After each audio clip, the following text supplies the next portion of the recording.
Welcome back to College Football Weekly on SportsMap Radio. Well, there was several major upsets last weekend in college football, but the one that really stood out to me was Navy falling 14-7 to Delaware. Navy head coach Ken Niumatalolo certainly feeling the impact of a disappointing loss to the Blue Hens. Obviously, a disappointing loss. I thought our defense played great. You know, our number one thing on offense is always tip up, take care of the ball. I mean, you can't beat anybody turning the ball over 3 times. Our big emphasis this whole camp was get off to a fast start, and geez, you couldn't have had a worse start. I mean, fumble on the first play of the game in the red zone.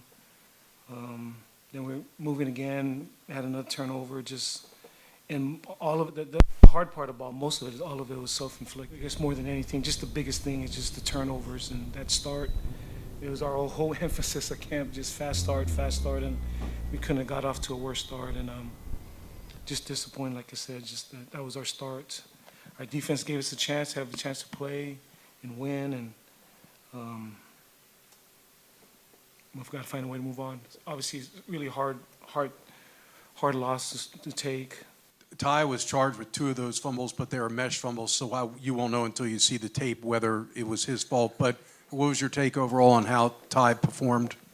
Well, like I said, I mean, the quarterback in our offense, you know, gets a lot of credit, which is because the ball's always in his hands, but you also get a lot of blame too because the ball's always in your hands. And it's the nature of the position.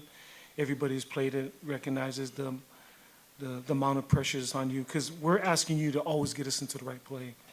So there's always extreme amount of pressure on the quarterback before the play to get us into the right play, and then after the play, get the ball to the right person. So, you know, it just can't happen. You know, whoever it is, you know, is clamping down, is on his hip, or the bottom line, it can't happen. And so we got to get that fixed. That was, like I said, it just got us off to a bad start, and seemed like we were always scrambling after that. And the head coach of the Delaware Blue Hens is Ryan Carty, a former quarterback at the school, coaching his first game as a collegiate head coach. And what happens? FCS Delaware goes and knocks off an FBS opponent. And I think it's safe to say he was pretty fired up leaving the field, courtesy of CBS Sports. How does it feel? Well, it feels amazing. I'm just so happy for these guys.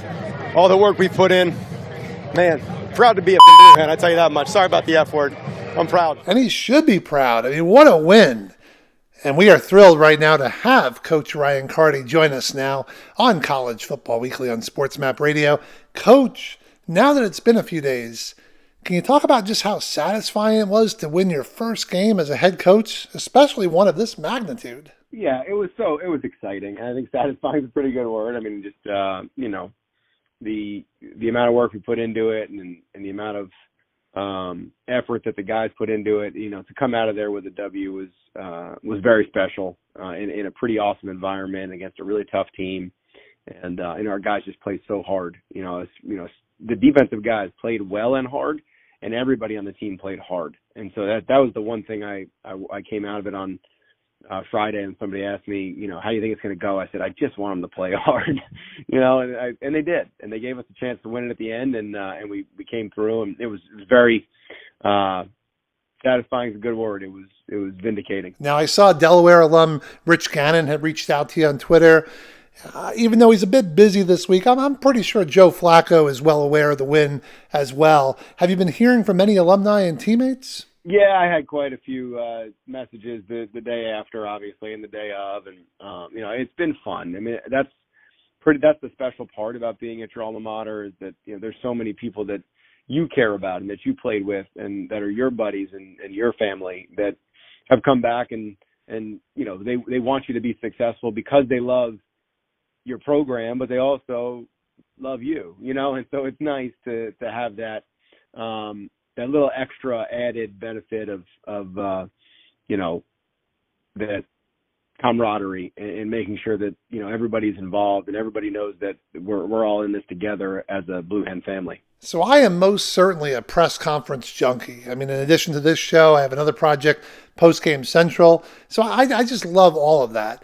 And every time a new coach is introduced, you know, they always say, you know, this is my dream job. And you know, I don't always believe them, but You really are at your dream job, aren't you? I am, I am, and I'm going to be honest with you. I've said it then. I don't know that I always wanted to be a head coach, but I always wanted to be the head coach here. This is that one place that was just different to me. It was my place, and so I'm excited that I get a chance to do it. And it's also, there's that added, all those people that that I love that are my people.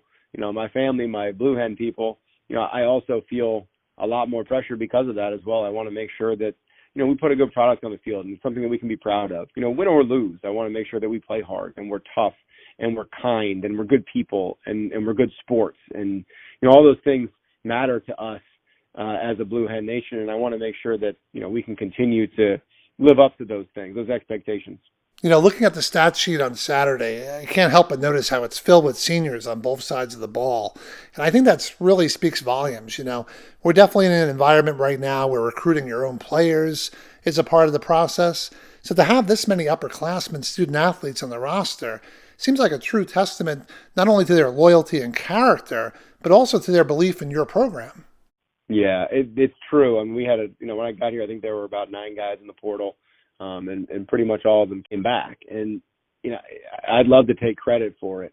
And we did our best and we recruited them back. But for the most part, they didn't want to leave. They just wanted to make sure that they were, in okay hands. They didn't want to leave this place because it's a great institution with a great community, great support, unbelievable education, so that those guys hopped in to protect themselves. But to be honest with you, they didn't want to leave. Well, there's certainly a number of players whose performance we can spotlight, but I'm not sure any of them would shine as brightly as this gentleman.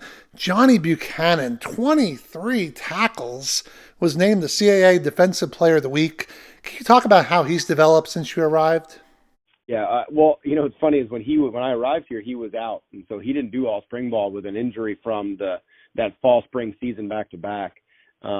And so there were a lot of guys on defense, to be honest with you. On my first spring here, a couple months ago, we didn't have maybe 15 players from offense and defense that were, they finally had surgeries after that fall season in November, December. And so I didn't get a chance to see him run around until fall camp. But I do know that as a human, as a teammate, as a captain, as a leader, Johnny's exactly what you're looking for. He is a great kid that works his butt off and only cares about other people and our success as a team. And so it's genuine from him. It's not one of those things that he knows what he's supposed to say, so he says it. He genuinely cares about this team and doesn't care about his individual success. I mean, I was actually right going into our press conference after the game, I was told by our SID that Johnny had just tied the school record for tackles at 23, and I ran up to him. I was like, "Johnny, you got 23 tackles?" He said, "Only numbers I care about are 1-0, Coach." That's outstanding. So final thing, Coach, you have an in-state rival coming up today, conference play, which appears to just be loaded up and down the conference with so many great teams. I know you can only win one game at a time, but what's it going to take to keep this momentum going? Well, it's going to take a lot of effort week to week, and it's going to take us exactly what you said, taking it one game at a time. If we don't win each week, if we don't prepare each Tuesday and Wednesday and Thursday and Friday like it's a championship game, then we're not going to ever get where we want to go. Because, this nowadays, if you're not 2-0, they're not going to care about what happened in the first game. If you're not 3-0, they're not going to care what happened in the first 2 games. And so we have to make sure that, I've coached in this league for 11 seasons, and I played in it for 5 before that. This league is going to humble you quickly if you don't prepare and act like every week is going to be the biggest week of your season, because it is. It's the next game. It's the only game that matters. And so there's no doubt that starting this week and starting last week, we're going to prepare like we're going into a championship game. Coach, thank you again so much. All the best to you and the Blue Hens. Appreciate you, Brian. Thank you. And that was Ryan Carty, head coach of the Delaware Blue Hens. They take on Delaware State today at 6 p.m. Eastern Time. Well, coming up, we have Mike London, head coach of William & Mary. And let's also take a look at some of the big games on the slate for today. This is College Football Weekly here on SportsMap Radio.